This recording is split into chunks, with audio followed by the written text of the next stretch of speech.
On today's episode, awesomeness. I decide to dig this out once again. And, yeah, I'm going to try to get a motor in it and actually make some progress because it's honestly been far too long since I've legitimately worked on this car. And there's a story to that, which I'll probably get into here in a little bit. But in the meantime, let's have a look at what we have. So, as you can see, like so many project cars, it's a shelf for parts. And, well, yeah. I brought it over here from the other storage building into this storage building in the hopes of actually making some progress on it, which I haven't a whole lot. So I'm going to actually relocate it to someplace with a concrete floor that I can actually put a motor in, because it needs a motor. And given that I just spat the clutches out of the transmission in my 72 Satellite, I'm going to do the right thing and take the path of most resistance. And instead of taking the transmission out of that car and fixing it, no, I'm going to let it sit and instead focus on fixing this one, because it's obviously the right choice.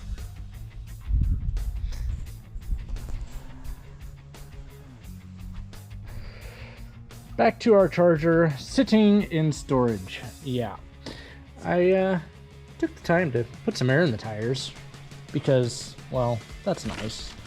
And, you can see there's, an empty hole where the motor is, or isn't, I should say. And, well, the interior is chock full of parts. And, yeah. Sorry, it's a little dark back here, but you can sort of see there's parts. And, well, parts. And, yeah.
This car's pretty heavy. Yep. I'll name and do it.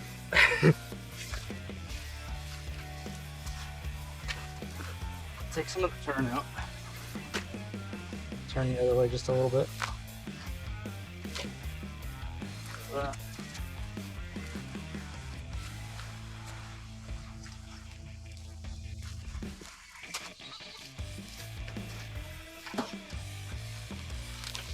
There we go. Turn.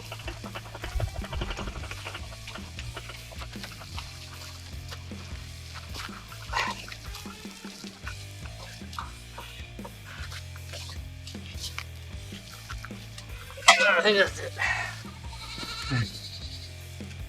I kind of got it. Kind of. That's all the way out. Sort of trying to go uphill right now.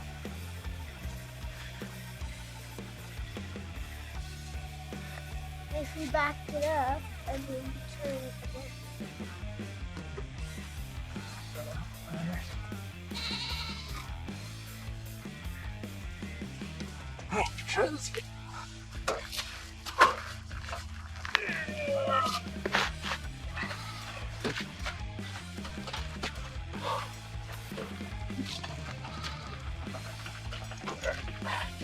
Turn some more.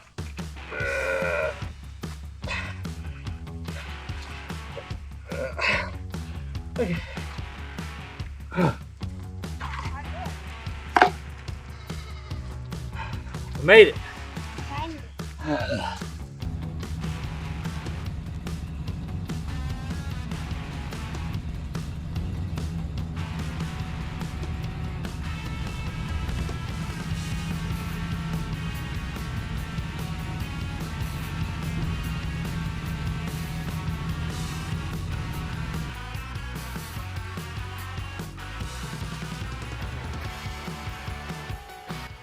Grab the hook and walk it to the car. Yeah, that was the same. I said this time we go all the way to the car.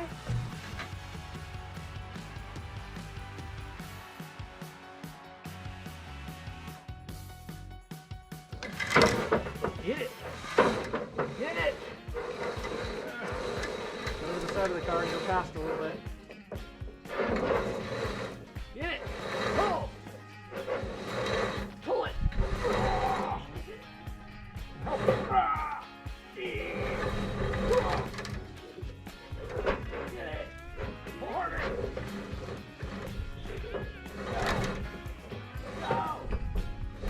Alright, yeah.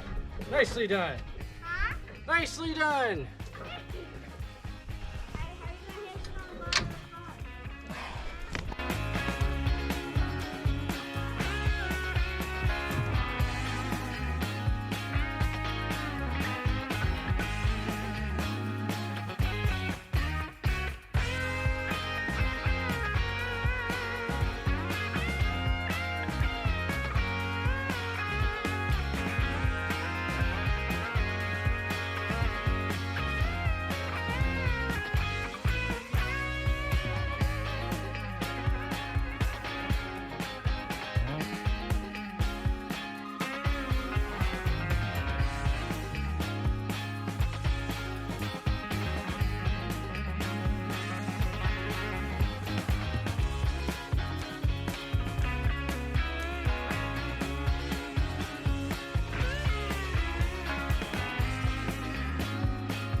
All right, story time. I bought this charger in 2015. While prices were on their way up, they're not like they are today. Was test driving one of our daily driver cars, and my wife was along with me, and we were on a back road that we didn't frequent very much, and her eagle eyes spotted this thing tucked way back off the road next to an old garage, and of course that prompted me to go door knocking. And come to find out, yeah, it was for sale, and ultimately worked out a deal and managed to make the purchase. Fast forward a bit. I had been collecting parts for the car, had a big block 440 in it. Somebody had sort of half-hearted set it up for quarter-mile drag racing. There was a fuel cell in the trunk. Battery had apparently been relocated to the trunk. 440 auto setup, but basically in the condition that you see it. Story goes, it was taken apart for paint. Went to a paint shop. They did some body work and primer, and for whatever reason it stopped, and there it sat till I found it. Now, that was 15. I had been working on VWs in my spare time quite a bit because, well, they were cheap and I was having some fun with them. But I wanted to find something that I really wanted and had wanted for a long time, and a second generation charger. And so I'd kind of been looking for one when I happened to spot this one and make the deal. So I was a proud new charger owner and tried getting the 440 that was in it running, which I succeeded in doing, but it was making some awful noise and had obviously been the victim of some not so great maintenance. Come to find out, somebody had put the oil slinger on the crankshaft backwards, and it was rubbing against the timing chain, something fierce, creating a racket. And by the time I got to it, it looked like a buzzsaw blade that had been rubbing against the links on the chain so bad. Anyway, I found a motorhome 440 really cheap at the time, and was kind of in a situation where I didn't have a great place to work on the car. Dirt floor, really hard to pull motors out on a dirt floor without some nature of a gantry crane, which I didn't have. I started to build one out of wood, and anyway, moved the car somewhere where I was able to work on it, pulled the motor out, was working on prepping the other 440 to put in it, and wasn't able to continue work at that location, had to move the car with the engine out. So that's what I did, and put the car back where I had it. Again, dirt floor, engine out. Kind of hard to put an engine in the car with an engine hoist with dirt under it. It can be done. I just had a lot of stuff going on at the time. So the car sort of sat there. Life happened. My wife and I had our first kid, and we had some other projects going on at the same time, and it was a very busy, hectic time, and I was still trying to make progress on the car. Fast forward 2 years, year and a half, 2 years from when I purchased the car. Our firstborn, my oldest daughter, died in an accident, and you can imagine our devastation, and everything kind of stopped to a degree. I still, in my attempted forms of recovery, was trying to make progress on the car to get it going. But ultimately, after that accident, my wife and I decided to pack up everything we owned. My youngest at the time was my son, and move, which we did. The car is full of parts because when we moved, I packed up everything I had for the car, as well as some of my other project cars that I had at the time. Basically, when I moved, I put everything for a given car inside the car to try to keep from losing parts. So this thing was stuffed basically to the roof with parts and pieces for this car. And after we moved here, we shoved it into storage while we tried to get settled in and get situated and try to get our life back in order. So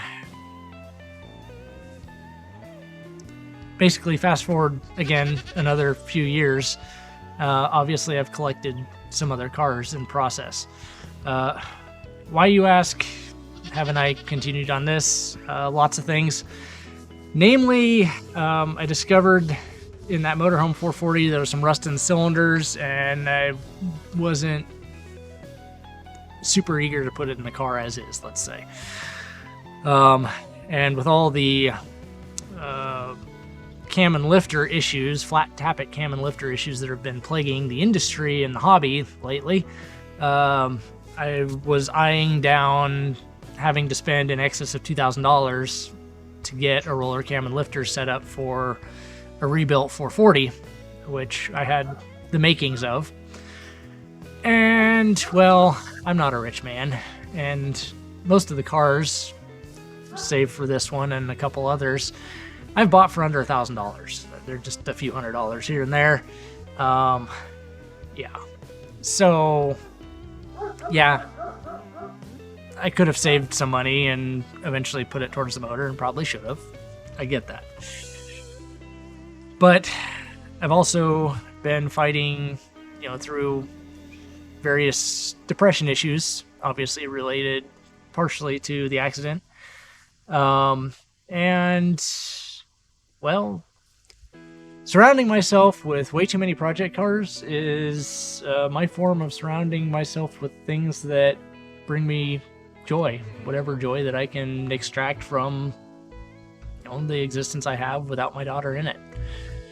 So, yeah, I've collected a lot of project cars because they give me something to think about and look forward to and work towards.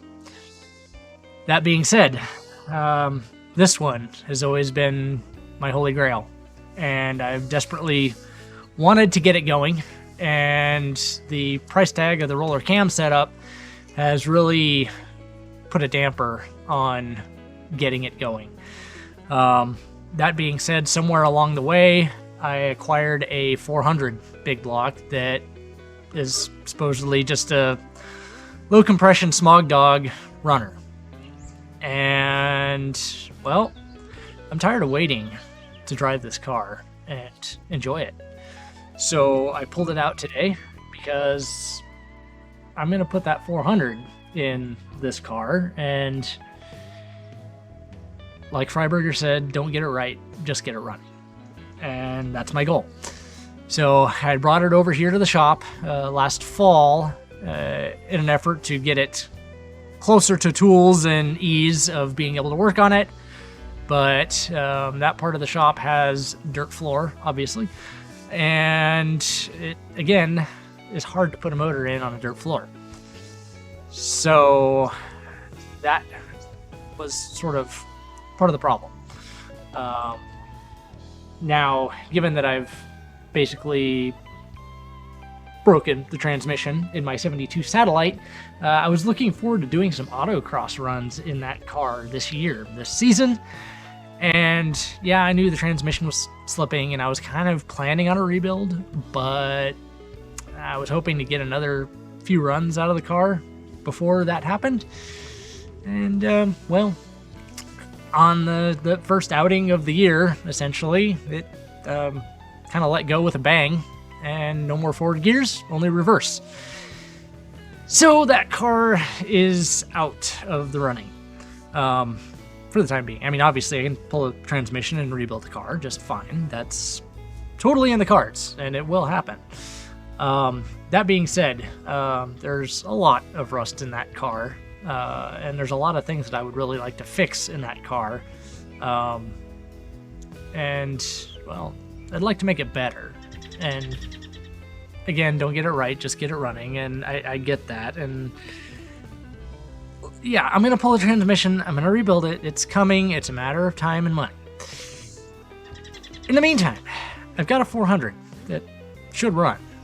And this is sitting here awaiting a motor and a lot of other things. But this, I really want to see run.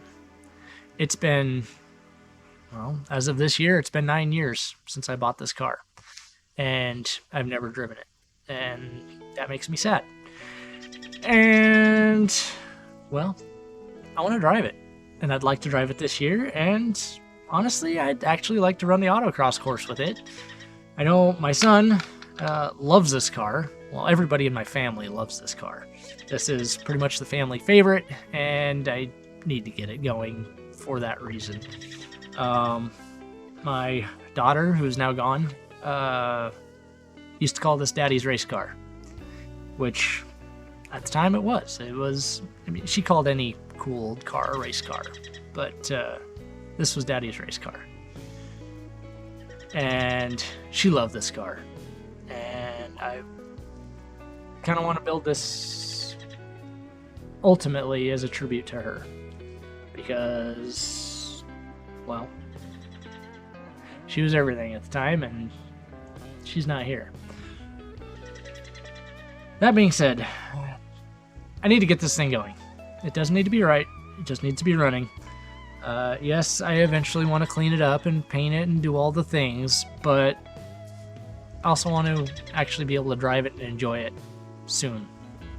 I don't want to have it stuck, torn apart for more years on end than it already has been. So, all that long monologue, this is going to go in this part of the shop. Now that I've got some room situated, I'm going to cram it in there and at least get the motor in. And then it can go back over where it was and still get worked on. But it'll at least have a motor in it, which is the heavy lifting part that I need the concrete floor for. So, game plan, let's get a motor in this thing. I'm going to try to get, maybe there's headers in here that were on the 440. They'll surely fit a low deck, but they might hang down too far. I don't know. We'll see. We'll figure it out. But get it in the shop today. Major goal. And we'll go from there. All right, charger in the shop, done, check. Finally, it is on concrete again where I can actually do some work on it, which is fantastic. Now, I realize that I did not fill you guys in on, what the car was. And I know all the Mopar guys in the audience are like, well, what's on the fender tag? What's on the broadcast sheet? And, yeah, I'll fill you in. Yeah, there is a picture of the fender tag. Not there. You didn't see it? I didn't see it either, because it's not there. The car did not have one. It is missing. Same goes for the broadcast sheet. Not present. So, that being said, what I do know, this car is an H-code 383 factory big block car. I do also know it was a column shift automatic car. Now, just from some digging and deciphering, I'll show you some more what's going on here. I'll clue you. So, right there, along with the tinted windows and the, well, you can sort of see them-ish, holes in the firewall. This was a factory AC car. Kind of cool. Also, up here along the upper window channel, there is remnants of white vinyl. So, I do know this was a vinyl top car, although, well, you can see by the lovely quality of bodywork here, the trim holes already been filled. I know that because I can see the Bondo worms from the backside. So, white vinyl top. That much I do know. Factory color. Well, that would be that teal blue type color.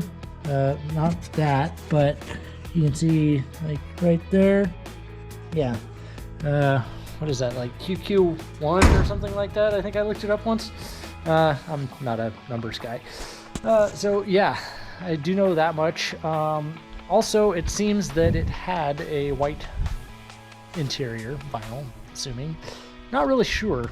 That is about the extent of my knowledge of what the car is born as. That being said, there's a reason that I tend to go after the lesser cars. Not to say that this is a lesser car by any means, because factory big block car, that's appealing to a lot of you guys, especially, you know, like the Hypo 383, not just the lazy 383. That just happened to be what this was when I found it, and it was a decent price, given it was a basically complete car. It wasn't missing a bunch of parts, and it wasn't a total rot box. Also, I will say that the front clip of this car, the fenders and the hood, have been replaced off of another car. And I know that because, well, it's gold. Those components came off of a gold car. This entire car was oversprayed red once upon a time. So my original white vinyl top teal car had a gold front clip, whole thing then painted red, then removed and primered and left outside to, well, rot. So, what I was saying, 318 cars and the whatnot, I am not a numbers guy. I really don't care. My thing with numbers is that's just what somebody else says the car should be. And while that's got its place, and I can respect that for those that are into it, it's not my thing because, well, I'm kind of my own person and I say what the car is and isn't, and it just has to look the part. That's all I care. So whether it is a true this or that, I don't care because that's just what somebody else says. And I'm not saying they're wrong, but I don't give really any weight to whether it was born this or that, because I really don't care. I just like it to look cool and be what I want it to be. So, regardless, factory, big block car, getting a big block once again. I don't know what else I missed. I know I had buckets. There was a buddy seat in there too, so it was a buddy seat car. Beyond that, you got me. If you see other things that, hey, that's got that option on it, well, pipe it down there in the comments. Go for it. Knock yourself out. I also know this has been upgraded with aftermarket disc brakes once upon a time, because it has disc brakes on it, and they are not 1968 disc brakes because of caliper style and whatnot. So that power disc brake setup, not original. Also had power steering. So I'm assuming, given that it's not original disc brakes, that it was probably a drum brake car. Power or not, I don't know. I know it was power steering, so I'm assuming basically this was like one of those Dodge White Hat special cars. Just a hunch. I don't know. No documentation on the car to back that up. So for you Mopar guys that are wondering, yes, factory big block car. That's cool. Great. Do I care? It could be a slant six car for all I care. It's a Charger. Who really cares in this day and age? So yeah, enough talking. Let's get a motor in. So, first order of business, we gotta remove the hood. And for hood removal, I have help. All right, so we got a bolt here and a bolt here on each side. So take one off on each side, and then we'll take the final one off on each side. So let's start with one. Whichever one you want, I'll let you choose.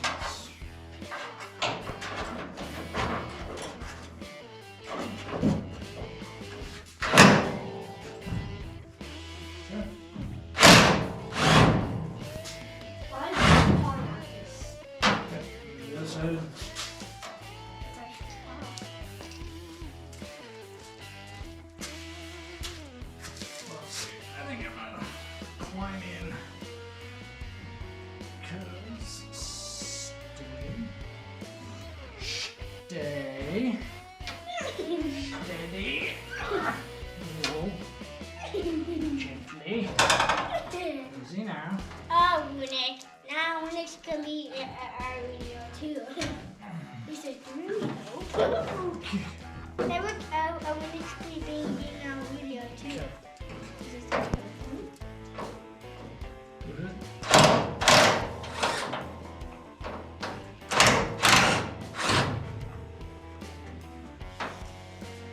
Okay, do the other one on that side.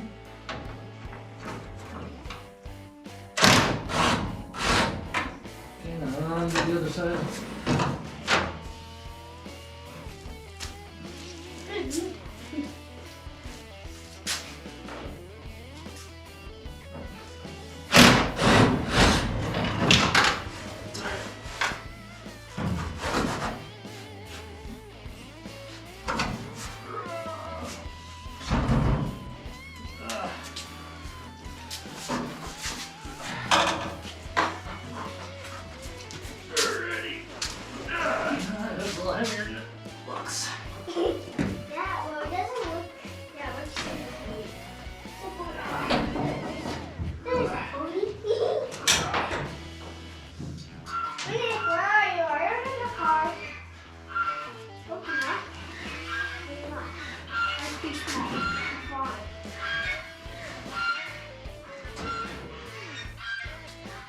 Oh, that was easy.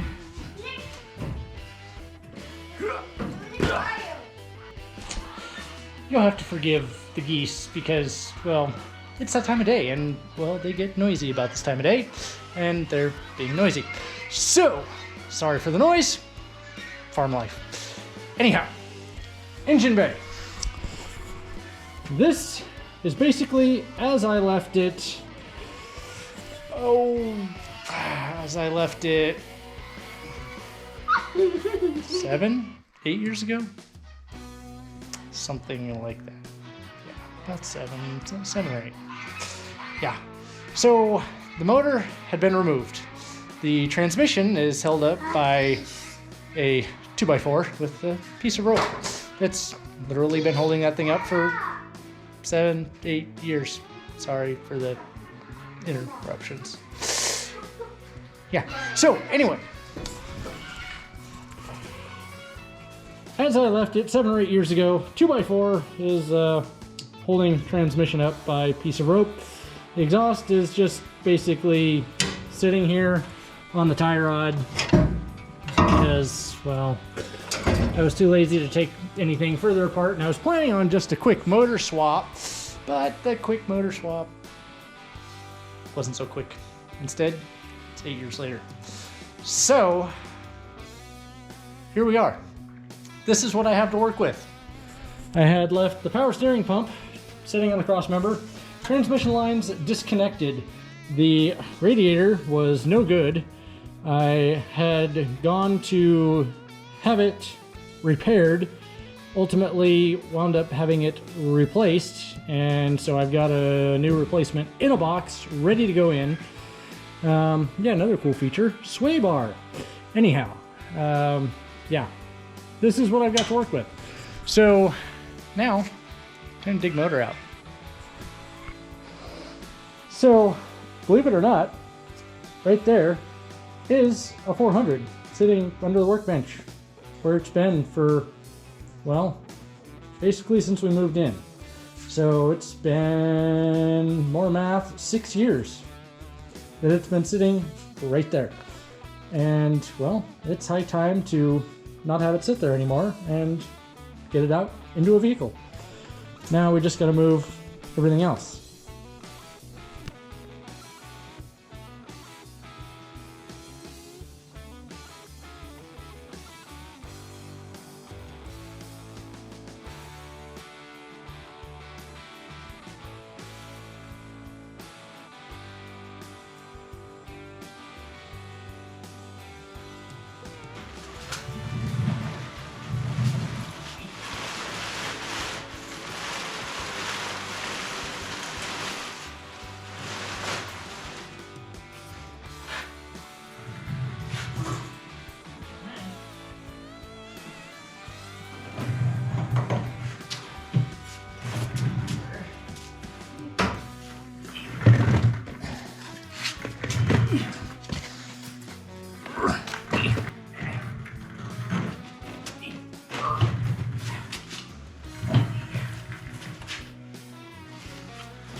Into my toolbox.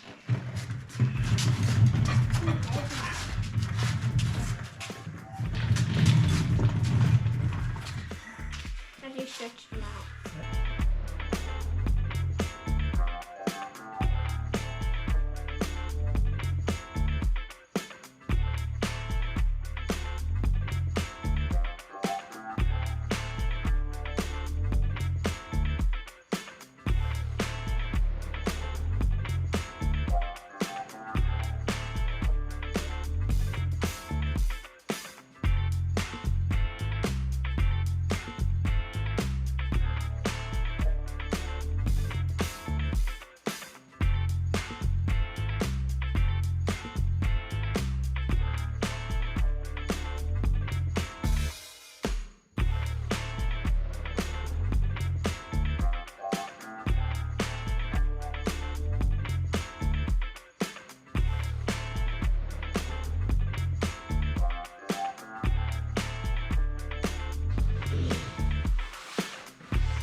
While I do it.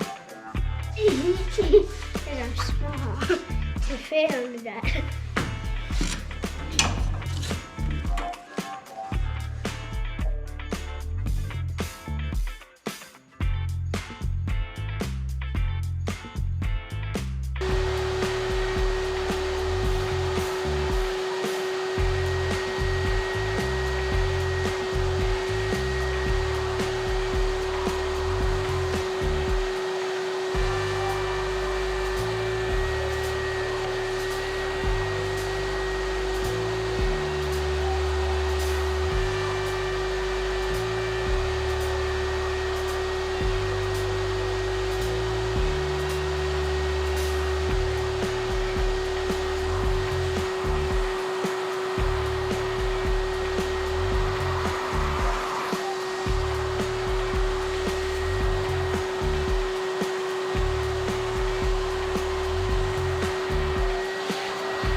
That's why I had to open, shut the bathroom thing off.